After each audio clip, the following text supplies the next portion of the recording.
This session is called Beliefs as Self-Fulfilling Prophecies and the Optimistic Mindset. In the last section, we looked at how our thoughts shape our subjective reality, our feelings, and how we can perceive the same thing from different perspectives. But our thoughts not only change our individual, subjective reality, but they can even change the objective reality. I will tell you how.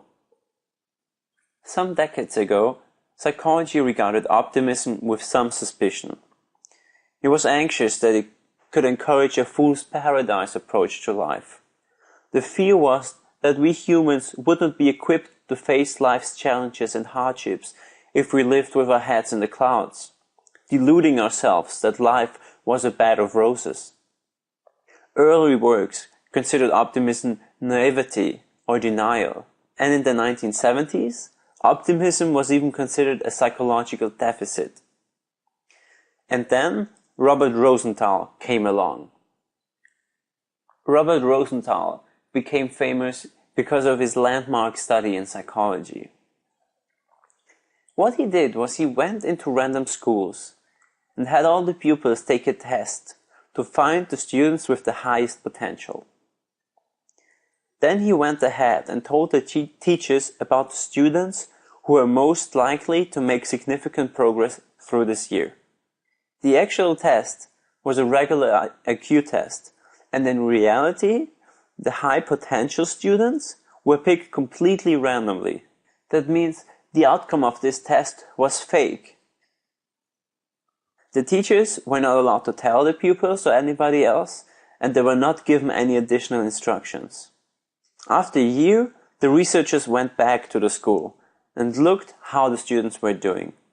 And what Robert Rosenthal found when he came back after this year were pretty much mind-blowing results.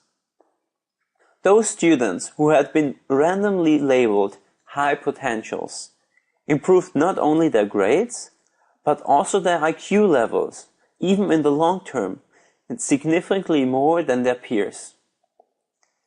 IQ was up till then something that most people thought of as something that's fixed, something that we are born with. And they were able to improve it just because their teachers believed them to improve. And here's the explanation for this. The teachers' beliefs were self-fulfilling prophecies. Self-fulfilling prophecies are, in psychology, beliefs that come true because we are acting as if they are already true.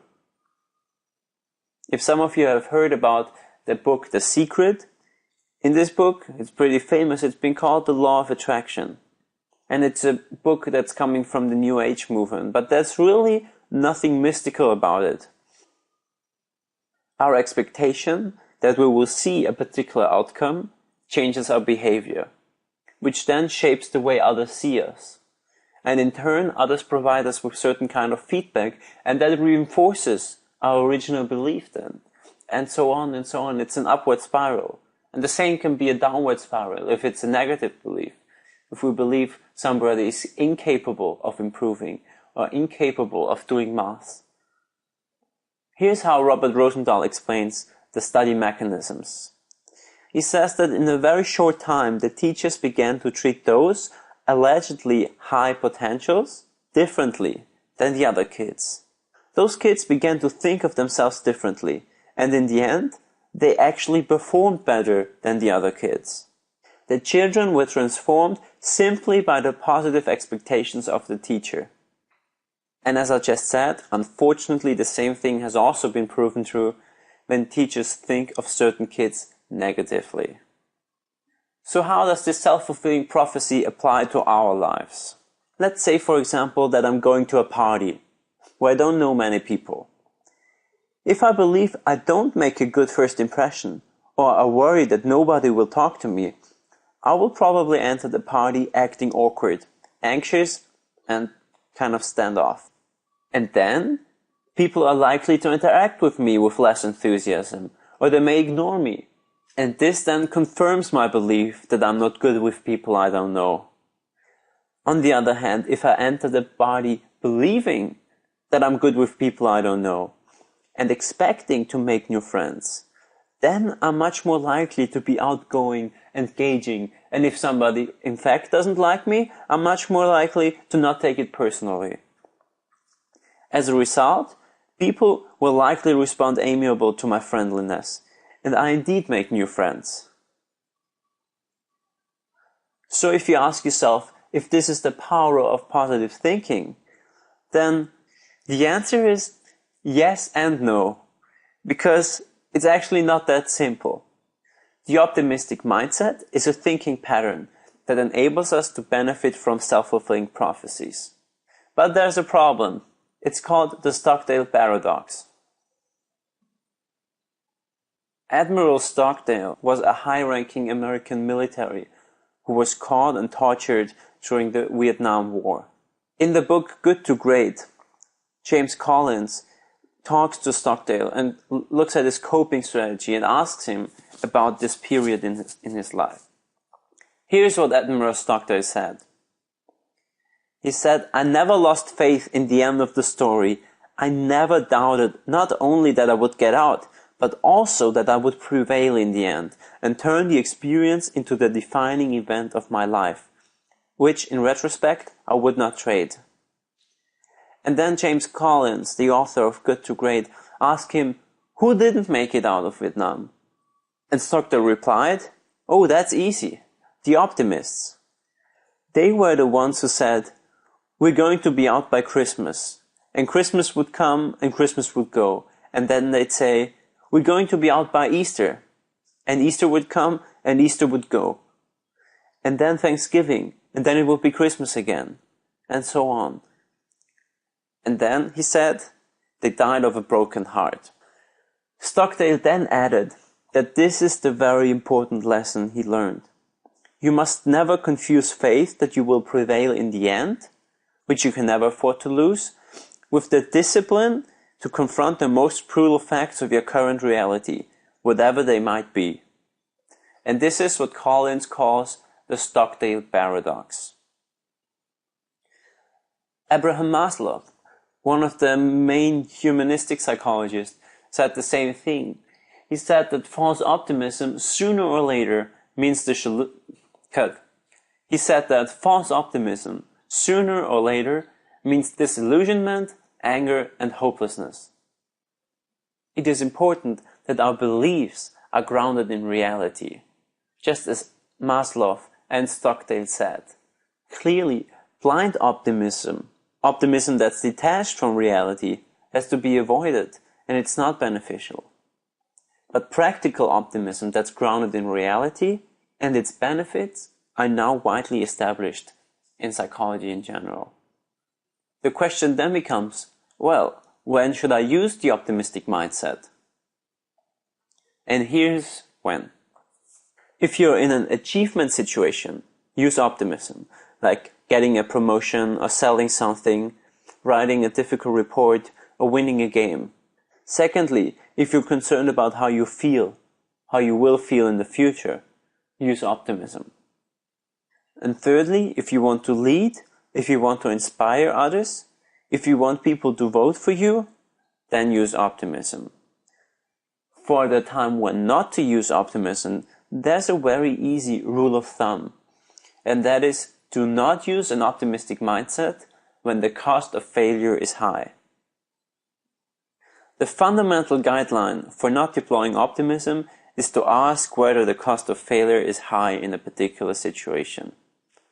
If the cost of failure is high, optimism is simply the wrong strategy. You do not want pilots in your plane to be optimistic that nothing's going to happen. We want them to be cautious. That's why we all get asked to turn off our phones on the plane, even though it's highly unlikely that there is any effect on the plane's instrument. We want them to be cautious, because here the cost of failure is high. It's death, or at least a catastrophe. Using techniques that minimize those costs is inappropriate. On the other hand, if the cost of failure is low, use optimism. The sales agent deciding whether to make one more call or not loses only his time when he fails. So, the more optimistic salesperson have to be found to way outperform their peers. Because this course is to be based on science, I also want to tell you why this works. Why it is that pessimists and optimists fare differently, and why optimism is better. How do self-fulfilling prophecies work? As we just saw, optimists believe that they can do it. It's about their belief, it's about their mindset. What you believe and what you expect to happen influences our future. The first explanation is that those people are more motivated. They have higher motivation. Ask yourself, in which situations are you more motivated? When you're confident or when you're less confident? Most certainly, your motivation is higher if you feel confident about succeeding. When you feel more confident, you set more challenging goals and you are higher motivated to reach those goals. It's very easy, but that's how it works. The second explanation is that optimists try harder. They are more persistent. They expect good things to happen, so they don't give up easily when they face setbacks. Remember what Admiral Stockdale said? He said to never lose faith that you will prevail in the end. And this faith that you will prevail in the end helps you look at failures and setbacks as a way of, this is just a temporary setback. This is just something to overcome. If I persist, in the end, I will succeed. I will make it. In the next part of the class, when we talk more about mindsets, you will see how the way we perceive failure and setbacks can have tremendous impact on our whole life. And the third reason why optimistic beliefs turn into reality is captured by self-perception theory. One of my favorite ideas is that people become what they do. Self-perception theory turns common wisdom on its head. Common wisdom says that people act the way they do because of their personality traits and their attitudes, right? They return a lost wallet because they are honest, and they recycle the trash because they care about the environment. But research supporting self-perception theory suggests that the reverse also holds true.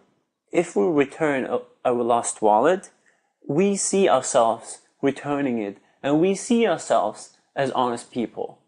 That means, if we track the recycling bin to the trash, we infer that we really care about the environment. We unconsciously look at our behavior to figure out who we are. This is one of my favorite ideas in psychology. It's the idea that people become what they do. They become what they do because they look at their behavior and think, ooh, I must be this kind of person. So somebody who recycles the trash, you look at yourself, you look at your behavior and think, I must be a person who cares about the environment. I must be an honest person because I just returned this wallet. Obviously, we hardly ever think these thoughts consciously. These are unconscious mechanisms. But that is also why they are so powerful. So for these three reasons, we are higher motivated, we are more persistent, and we learn about ourselves by looking at our behavior. This is how self-fulfilling prophecies and the optimistic beliefs that we hold become our reality.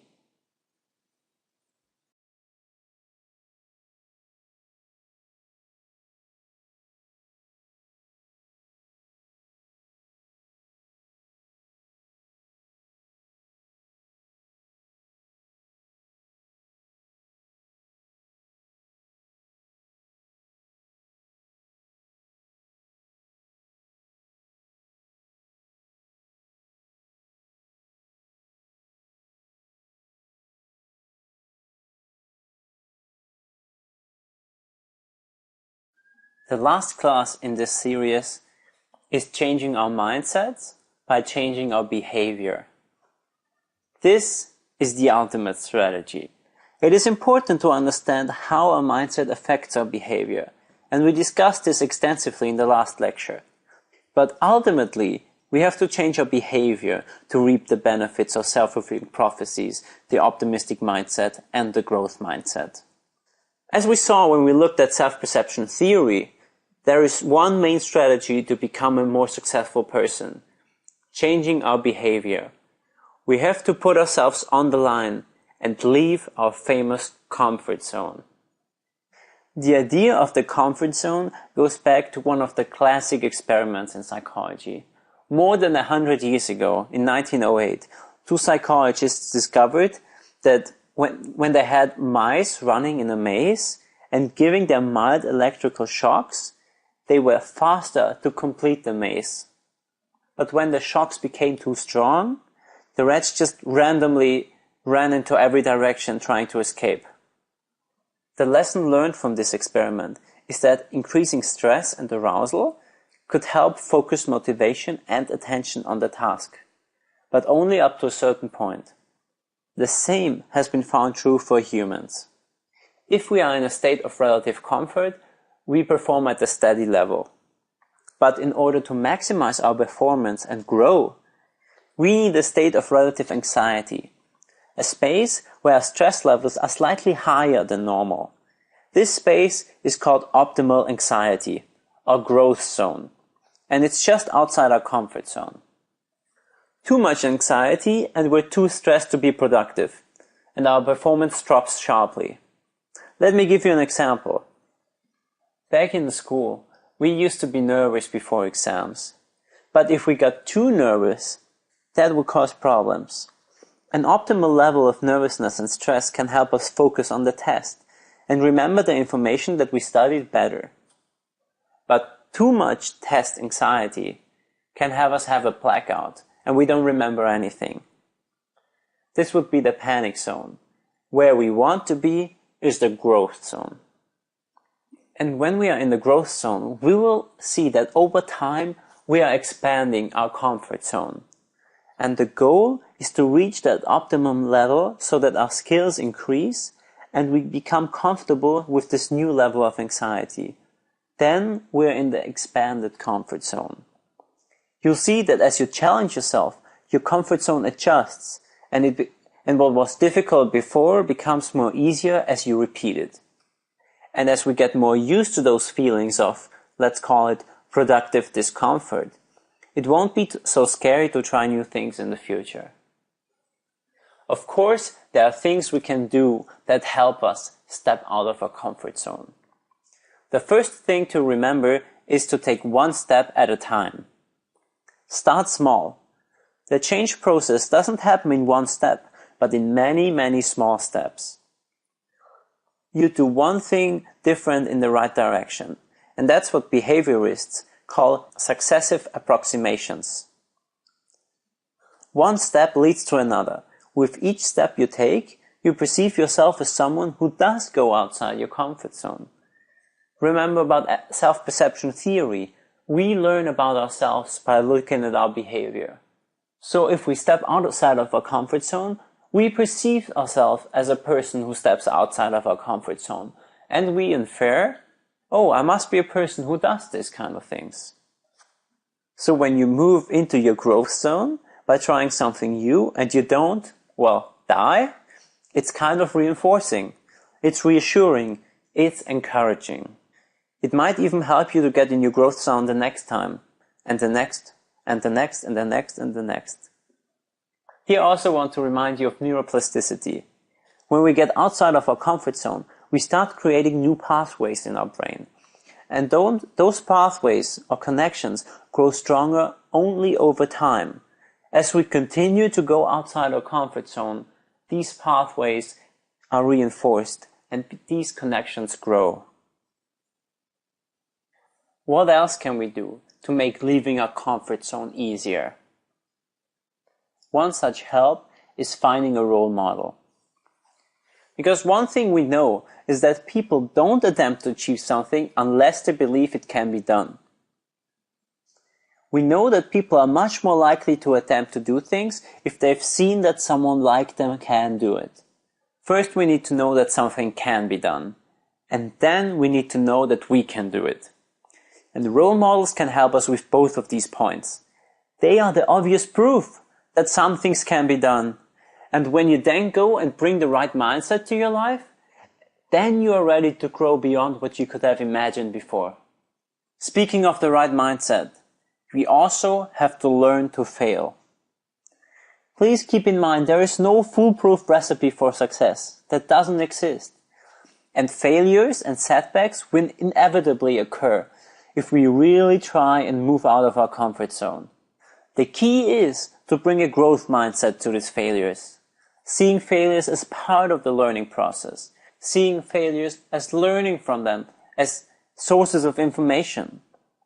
We will take a closer look at how to learn to fail in the last section when we talk about dealing with the negatives. We will learn how to reframe failures and how to handle them effectively. And last but not least, if you really don't feel ready yet to go outside of your comfort zone, you can try to visualize it. Visualization can be a great tool. In psychology research, it's often called mental imagery, and it's used a lot in sports. It has been proven that people can improve performance through visualizing their actions, because action and imagination often activate the same parts of our brain. When we need to learn a new physical skill, mental practice of this skill can produce the same physical changes in our motor system as the physical practice. Your brain simply doesn't know the difference. For example, researchers looked at the brains of weightlifters. They found that the patterns in their brain that are activated when they lifted hundreds of pounds were almost the same patterns as when they only imagined it.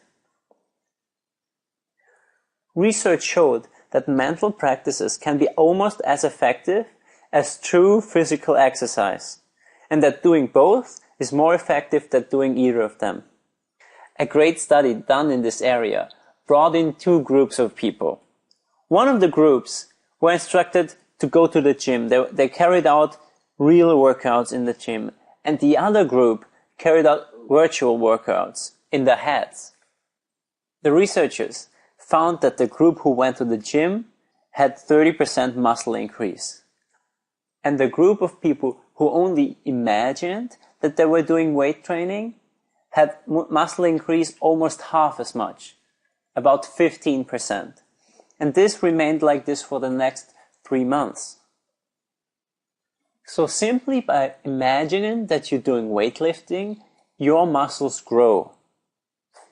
This form of mental rehearsal has been popular since the Soviets started using it back in the 1970s. They used it in sports.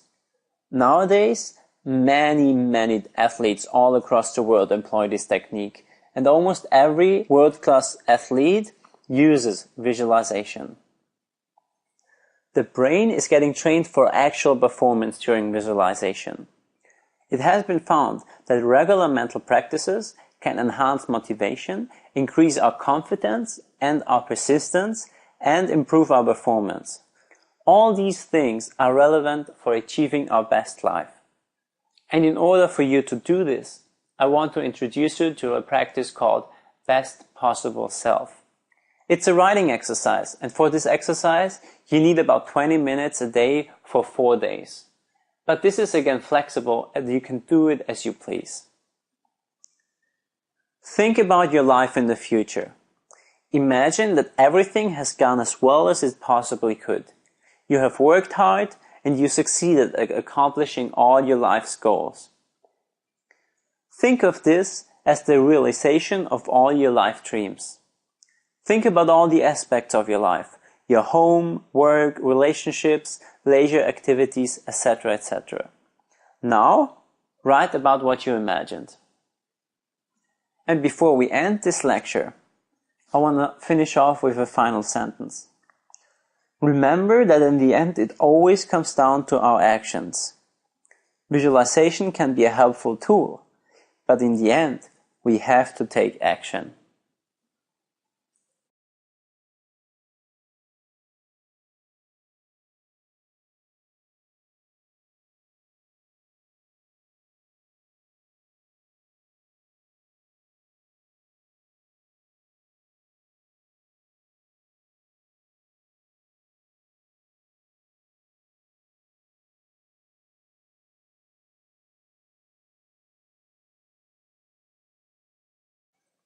In this class, we look at how we can change mindsets by changing the beliefs about ourselves.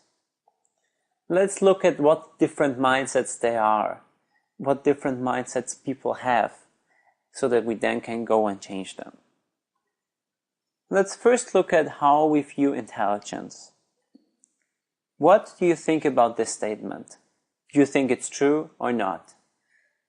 You can learn new things, but you can't really change your basic intelligence. Again, do you think this is true, or do you think this is actually something that's not true and intelligence can be changed? If you think intelligence is fixed, then it most certainly is. It will be fixed for you. But if you think that intelligence is in fact something that you can change and that you can build up by putting effort in it and studying and learning, then you are able to increase your intelligence. This is just another version of the self-fulfilling prophecy we talked in the last class. But also, this points us towards the two different mindsets that we can have towards intelligence. One is a fixed mindset, and the other one is a growth mindset. We will take a closer look at this in turn, but let's finish off this example first. I want to prove to you that in fact, intelligence is malleable. And for this I'll share with you a quote by Alfred Binet. He is the inventor of the IQ test. He said back then in the 1920s, when he invented the IQ test, that a few modern philosophers assert that an individual's intelligence is a fixed quantity, a quantity which cannot be increased. We must protest and react against this brutal pessimism. And then he continues, with practice, training, and above all, method, we manage to increase our attention, our memory, our judgment, and literally to become more intelligent than we were before. In fact, the whole IQ test was invented to identify those kids who were currently not benefiting from the school system and help them become better. Or let's take another look at something that most of us think of as something that's given to us by birth that we either can or cannot do. Drawing. Some people seem to naturally draw well. Others seem to draw poorly. So what about drawing skills? Can you draw? Do you think you could ever draw like this? As it turns out, drawing is not a magical ability that only very few of us have, and that is given to us by birth. Take a look at these examples. These before and after drawings were drawn by the same person only 5 days later. They went through a drawing course of 5 days, and that's the difference. Here, another version. Just think about this for a second. Drawing, something that people usually think is something that we either can do or cannot do, is so changeable with only 5 days of drawing training. This is the difference that it makes. That's incredible. But it's not only me and science who say that, but also one of the most famous painters of all time, Vincent van Gogh. He said, if you hear a voice within you say, you cannot paint, then by all means paint, and the voice will be silenced.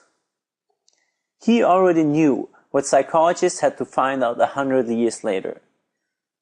These two examples, intelligence and our artistic ability, lead us to an overall understanding of that there are two different mindsets to look at things.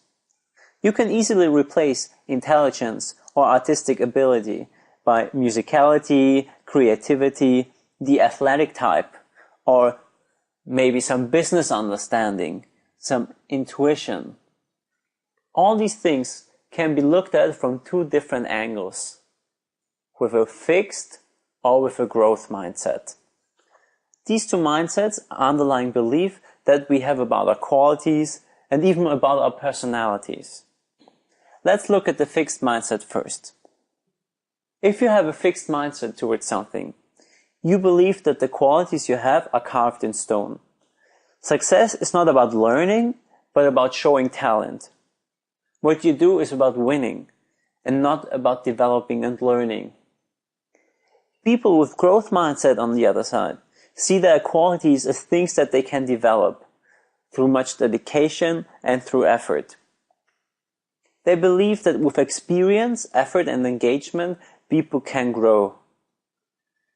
The underlying understanding is that we all differ in talents, but these talents can be developed, no matter how much initial talent you have. People with a fixed mindset tend to think, I'm not athletic, I'm not good at maths, or I just can't lose weight. If you have a growth mindset, on the other hand, you think thoughts like this. If I don't try, I fail automatically. Or if you just experience the setback, you think, I'll have to work a little bit harder next time. And the reaction towards failure is, what can I learn from this mistake? Now here's why mindset matters.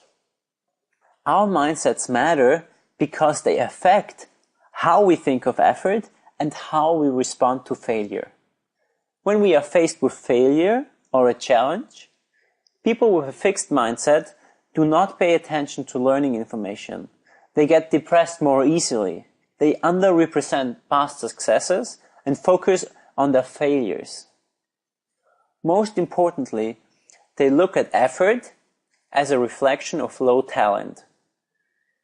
That means that if you have a fixed mindset, hard work means I don't get it, I'm unintelligent, I'm not natural at this. Effort means that we lack the ability, that we lack the talent. If you have a growth mindset, however, you have an understanding that it is the effort that makes success come. It is trying harder when we face a setback, and because we try harder, that's why we overcome difficulties. If you have a growth mindset, you see effort as a necessary part of success. And we have seen these ways of thinking with all kinds of geniuses all over history. It has actually been shown that the defining characteristic of geniuses is that they're persistent and put in extreme amounts of effort. People who are geniuses, or people who simply have a growth mindset, understand that it's all about learning and becoming better. Failure means we have to try new things. Failure means we have to put in more effort. So whereas the fixed mindset holds you back, the growth mindset propels you forward. Again, we can see how our own mindsets become self-fulfilling prophecies. And because it makes such a huge difference, I invite you to take this time out here with me. Take this time out and identify an area in your life where you have a fixed mindset. Where does it usually occur? And has it served you well? You can find more in the resources, but pause here and think about it for a second.